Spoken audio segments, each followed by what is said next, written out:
আজকে আল্লাহ পাক তামাম বিশ্বে মানুষের প্রয়োজন মতো রহমতের পানি আসমান থেকে বর্ষণ করেন কি করেন না? ওয়ানজালা মিনাস সামাই মা, আল্লাহ আসমান থেকে রহমতের পানি বর্ষণ করেন। দুনিয়ার বিজ্ঞান যতই উন্নত প্রযুক্তি আবিষ্কার করুক, দুনিয়ার বিজ্ঞানকে বলুন, গোটা পৃথিবীতে যত বড় বড় বৈজ্ঞানিক আছে তাদেরকে চ্যালেঞ্জ করে বলুন, আপনাদের উন্নত প্রযুক্তির মাধ্যম দিয়ে আল্লাহ যেমনভাবে মানুষের প্রয়োজন মেটায় আসমান থেকে পানি বর্ষণ করে, আল্লাহর মতো করে পানি বর্ষণ করতে বিজ্ঞান কিয়ামত পর্যন্ত পারবে? তাহলে আল্লাহ পাক যে আসমান থেকে পানি বর্ষণ করেন, যদি 50 বছর গোটা বিশ্বে পানি বর্ষণ বন্ধ হয়ে যায়, পৃথিবীর মানুষের অসুবিধা হবে কি হবে না? উন্নত প্রযুক্তি বলবেন সাগরের পানি, নোনা পানি মেইনটেইন করে খাবো, পারবেন, কিন্তু শুধু পানি খেয়ে বাঁচতে পারবেন? যদি 50 বছর পানি না হয় জমিনে ফসল ফলবে?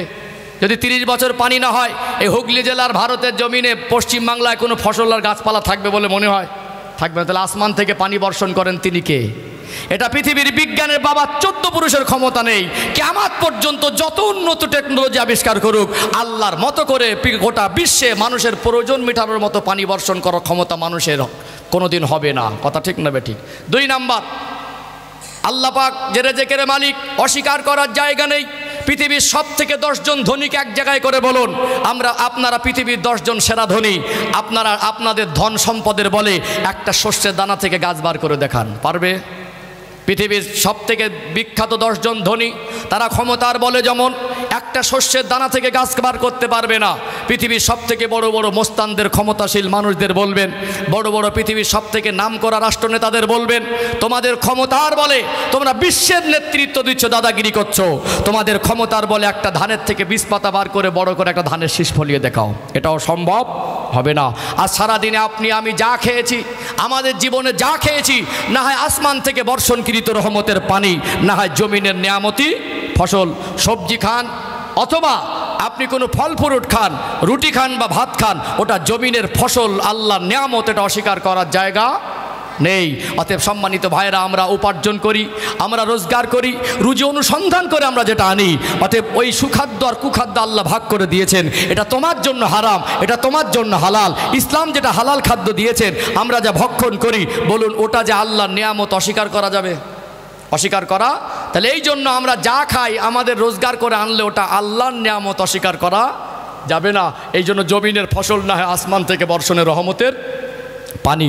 এই জন্য মোমেন বান্দা বলে, আল্লাহ খাইয়েছে, খেয়েছি তো আমি, রোজগার করে এনেছি তো আমি, কিন্তু আল্লাহ যদি নিয়ামতের দরজা বন্ধ করে দিতেন, মানুষ না খেয়ে মারা যেত। আল্লাহ রেজেকের মালিক, এটা অস্বীকার করার জায়গা নেই। একটু সূক্ষ্ম ব্যাখ্যা দিলাম, একটু দরকার ছিল না? তাহলে আল্লাহ যদি রেজেকের মালিক হয়, আমাকে তো আল্লাহ না খাইয়ে রাখবে না। অবাক হয়ে যাবেন জ্ঞানী শিক্ষিত মানুষ, একটা বাচ্চা যখন মায়ের গর্ভে 2 মাস অবস্থানরত অবস্থায় থাকে, ওই বাচ্চার হার্টবিট এসে যায়, তার শরীরের সমস্ত অঙ্গ প্রত্যঙ্গের গঠন পরিপূর্ণ হয় না, তখন ওই বাচ্চাটার উপযুক্ত খাবার কি? দুনিয়ার মানুষ পেরেশান হয়ে যাবে, ওর কাছে খাবার পৌঁছানোর সহজ মাধ্যম মানুষের কাছে নেই। কিন্তু আল্লাহ পাক 2 মাসের বাচ্চা, তার শরীরের অঙ্গ প্রত্যঙ্গের কমপ্লিট একটা পরিকাঠামোয় তখন আসে না, আল্লাহ পাক মায়ের নারীর সঙ্গে কানেকশন করে ওই বাচ্চার উপযুক্ত রেজেক আল্লাহ তার শরীরে পৌঁছে ধীরে ধীরে প্রত্যেক 40 দিন পর পর আল্লাহ পাক তার শরীরের গঠনের পরিপূর্ণতার দিকে ধাপে ধাপে আগে বাড়ায়। বলুন সুবহানাল্লাহ। অতএব আল্লাহ যে রেজেকের মালিক, আজকে আমি বলছি রোজগার করছি, আমার টাকা, আমার ইনকাম, আমি খাচ্ছি। যেদিন মায়ের গর্ভে 2 মাস 2.5 মাস ছিলাম, সেদিন আমাদেরকে কে খাইয়েছিল? সেদিন আল্লাহ। এই জন্য আল্লাহর উপরে ভরসা করে চলতে হবে, আল্লাহর নিয়ামত খাচ্ছি, শুকরিয়া আদায় করতে হবে। ও ভাইজানেরা, সোনার মানিক যুবকেরা, আব্বারা মায়েরা, রেজেকের মালিক আমার আল্লাহ। তারপরে একটা মা যদি শারীরিক অসুস্থতার কারণে অসুস্থ হয়ে পড়ে, ওই মায়ের যদি দুধ না হয়, একটা বাচ্চাকে খাইয়ে রাখা হয় না, না খাইয়ে মেরে দেওয়া হয়, খাইয়ে রাখা হয়। যত গরিব বাবা হোক, মার যদি দুধ না হয়, ওই বাচ্চাটা না খেয়ে মারা যাক এমন কথা কেউ বলে না। বাচ্চার খাবারের দায়িত্ব আব্বা মা ঘাড়ে উঠিয়ে নিয়েছে, না নেয় নাই? অতএব পোশাকের দায়িত্ব যেমন বাবা মা ঘাড়ে উঠিয়েছে, অপারকতা স্বীকার করে না। খাবারের দায়িত্ব বাবা মা ঘাড়ে উঠিয়ে নিয়েছে, না নেয়নি? একটু ভালো খাবার খাইয়ে দেবো, এটাই যেন বাবা মার কাছে আনন্দের আর খুশির। 3 নাম্বার পয়েন্ট বলছি, মানুষের জীবনে যেমন চিকিৎসার প্রয়োজন আছে না নেই, মানুষের জীবন কখন সুস্থ আর কখন অসুস্থ এটা আমরা আন্দাজে কেউ অনুমান করতে পারবো না। আল্লাহ যাকে চায় তখন অসুস্থ করে দেন। একটা বাচ্চা অসুস্থ হয়ে গেলে তার চিকিৎসার জন্য বাবা মা সাধ্যমতো চেষ্টা করে কি করে না? দুনিয়ার বাবা মাকে দেখবেন বাচ্চা অসুস্থ হয়ে গেল, 10 কাঠা জমি বা একটা মার্কেটে দোকান ছিল, চিকিৎসার জন্য প্রয়োজন হলে ওটা বিক্রি করে দেয়। অতএব সম্পদের থেকে বাচ্চার মায়া বেশি। 10 বছরের জমা করা পয়সা বাচ্চা অসুস্থ হলে চিকিৎসার জন্য ওটা বাচ্চার পিছনে খরচা করা হয় কি হয় না? 10 বছরের কষ্টের টাকার থেকে বাচ্চার মায়া বেশি। এক সময় দেখবেন টাকাও নেই, সম্পদও নেই, নিরুপায় হয়ে যায়। বাচ্চার যদি হায়াত ফুরিয়ে যায় বাবা মা ধরে রাখতে পারবে না, তারপরেও মন মানে না।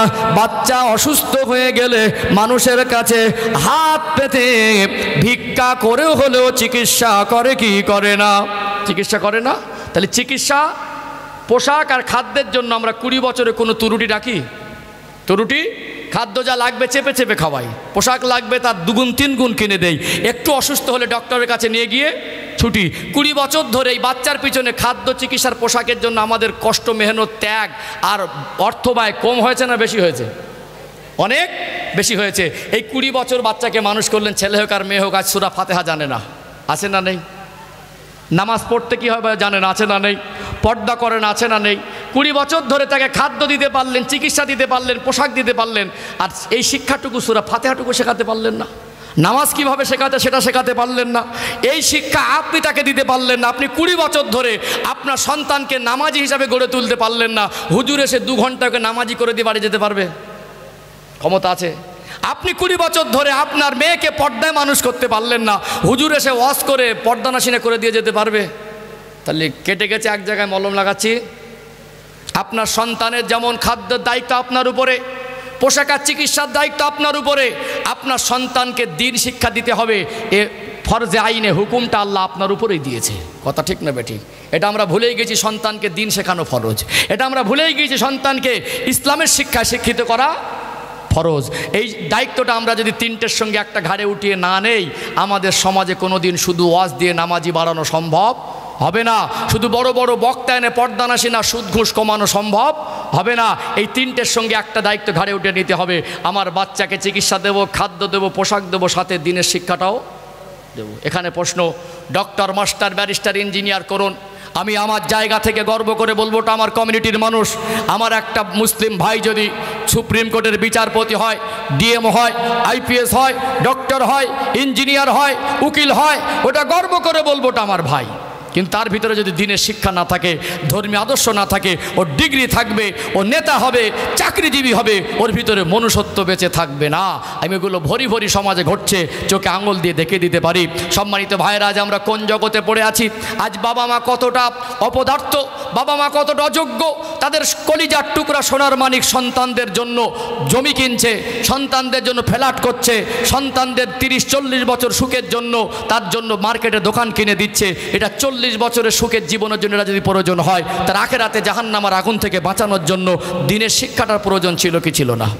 আপনি ডক্টর, মাস্টার, ব্যারিস্টার, ইঞ্জিনিয়ার করুন, আপনার সন্তানকে হাফেজ, আলেম, মাওলানা, মুফতি নাই বা করলেন, তাকে নামাজের শিক্ষা থেকে বঞ্চিত করতে পারবেন না, কোরআনুল কারিমের শিক্ষা থেকে বঞ্চিত করতে পারবেন না, সূরা ফাতিহা শিক্ষা থেকে বঞ্চিত করতে পারবেন না।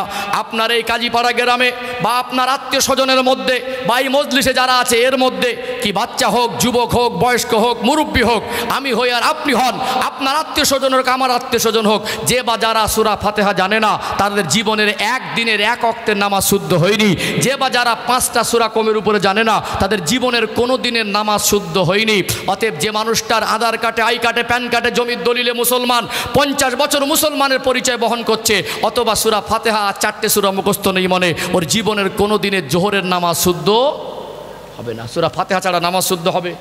জোহরের নামাজ 12 রাকাত, প্রথম 4 রাকাত সুন্নাত নামাজ পড়তে গেলে প্রত্যেক রাকাতে সূরা ফাতিহার পর একটি করে সূরা, তাহলে 5টা সূরা যার জানা নেই, তার জীবনের কোনো দিনের জোহরের নামাজ শুদ্ধ হয়নি। তাহলে কোন অন্ধকারে ডুবে আছি?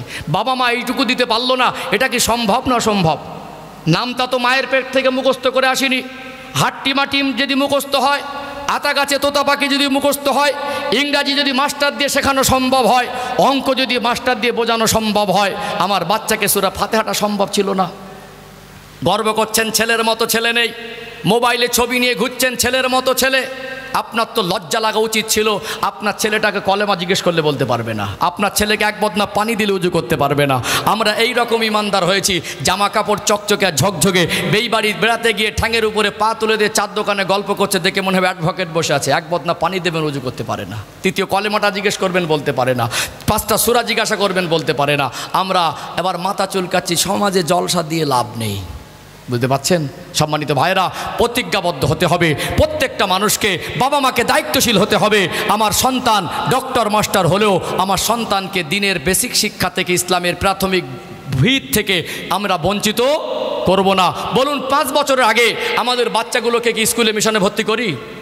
5 বছর আগে ভর্তি, 2 বছর বয়স হয়ে গেলে মিঠি মিঠি মুখে কথা বলা শেখে না? 2.5 বছর, 3 বছর, 3.5 বছর, 4.5 বছর, 4.5 বছর, 5 বছর, একটা লম্বা সময় খুব আদরে মানুষ হয়। কিসে মানুষ হয়? আব্বার মোবাইল নাম্বার মুখস্থ হয়ে গেল, কবিতা মুখস্থ হয়ে গেল। অবশ্যই শেখান, অবশ্যই শিক্ষার দরকার আছে। ইসলাম শিক্ষার গুরুত্ব পৃথিবীর মানুষকে বুঝিয়েছে। আমার ধর্ম যেমন মনুষ্য জাতির কমপ্লিট জীবন বিধান, আমার ধর্ম শিক্ষার গুরুত্ব সব থেকে বেশি দিয়েছে। কথা ঠিক না বেঠিক? কোরআন শরীফে 23 বছর ধরে আমার রসুলের উপর আল্লাহ পাক অবতীর্ণ করলেন। গারে হেরাতে জাবালে নূরে আমার নবী ধ্যানে মগ্ন ছিলেন। আমার রসুলের উপরে কোরআন শরীফের প্রথম 5টা আয়াত নাজিল হয়েছিল। সূরা আলাকের প্রথম 5 আয়াত, ওই প্রথম 5 আয়াতের প্রথম শব্দ আর প্রথম আয়াতটাই ছিল ইকরা, অর্থাৎ পড়ো। শিক্ষার গুরুত্ব ইসলাম দিয়েছে। কথা ঠিক না বেঠিক? আমার ধর্ম বলে দেয় উতলুবুল ইলমা মিনাল মাহাদিল আল্লাহ। একটা মানুষের মায়ের দোলনা থেকে নিয়ে কবরের আগ মুহূর্ত পর্যন্ত শিক্ষার সময়। কথা ঠিক না বেঠিক? শিক্ষা জাতির মেরুদণ্ড। শিক্ষা দেন, ডক্টর মাস্টার ব্যারিস্টার করুন, তাকে ধর্মীয় আদর্শিত করতে হবে। আপনি চাইলে আপনার বাচ্চার এই 5 বছর বয়সের আগে সূরা ফাতিহা শেখাতে পারতেন না? সম্ভব না? অসম্ভব। আপনার বাচ্চাকে 5টা কলেমা মুখস্থ করানো যেত না? আমরা বাবা মা গার্জেনরা যদি সচেতন হতাম, আমাদের বাচ্চাদের 10টা সূরা মুখস্থ হয়ে যেত, নামাজের দোয়া কালাম মুখস্থ হয়ে যেত। দাদু বাজারে মার্কেটে ঘুরতে যায়, দেখবেন এই 4 বছর 5 বছরের বাচ্চা কিনে আদর করে ঘোরে, বলে এটা আমার বড় ছেলের ছেলে, এটা আমার মেজে ছেলের ছেলে, বলে খুব চালাক, খুব পাকা, আমার মতো। মাঝে মাঝে একটু আদর করে বলে না? আমি মাঝে মাঝে আফসোস করি, দাদুর সঙ্গে দাদু ভাইয়ের বিল আছে, দাদুও কলেমা জানে না, দাদু ভাইটাও জানে না। মাঝে মাঝে বিল আছে, বলে আমার মতো। ওই দাদুও গালাগালি দেয়, 50 বছর প্লাস বয়স, এই ছোট দাদু ভাইটাও গালাগালি শিখেছে, বলে আমার মতো। আফসোস হয়। একটা কেক, লাড্ডু, চকলেট, ক্যাডবেরি এনে বুকে জড়িয়ে ধরতেন 4 বছরের বাচ্চাটাকে। দাদু ভাই একবার সূরা ফাতিহা আমি পড়বো, আমার সঙ্গে তুমি একবার পড়ো তো। দাদু ভাইয়ের মেজাজ হয়ে যেত, ছোট বাচ্চা 4 বছরের ছেলে হোক আর মেয়ে হোক, দাদুর সঙ্গে সূরা ফাতিহা মুখস্থ করলে দাদু ভাই আমাকে খাবার দেয়। হতো না? হতো না? আমরা উপরান্ত দাদু ভাই বলছে, দাদু ভাই বালিশের তলায় বিড়ির বান্ডিলটা চেনে দাও তো, দাদু ভাই ওই খৈনির ডিব্বাটা চেনে দাও তো। ও মাথা চুলকাচ্ছে, জলসা দিয়ে আর লাভ নেই। আমরা ভালো না হলে, দায়িত্বশীল না হলে, খাদ্য, চিকিৎসা আর পোশাকের দায়িত্বের সাথে সাথে দিনের শিক্ষার দায়িত্ব যদি আমরা ঘাড়ে উঠিয়ে না নেই, সমাজ পরিবর্তন সহজে হতে পারে না। মা সারাদিনের ব্যস্ততার মধ্যে সন্ধ্যাবেলা বাচ্চাকে নিশ্চয়ই 10টা মিনিট কোলে নিয়ে আদর করে। মা যদি চাইতো 1 মাসে সূরা ফাতিহা মুখস্থ হতো না? একটা বাচ্চার হতো কি হতো না? যে বা যারা সূরা ফাতিহা জানে না, এর জন্য গার্জেনরাই দায়ী, বাবা মা দায়ী। সমাজ পরিবর্তন হয় না। এ দায়ভার আপনি জলসা কমিটির ঘাড়ে, বক্তার ঘাড়ে ঠেলে দিলে সমাজ পরিবর্তন হবে না।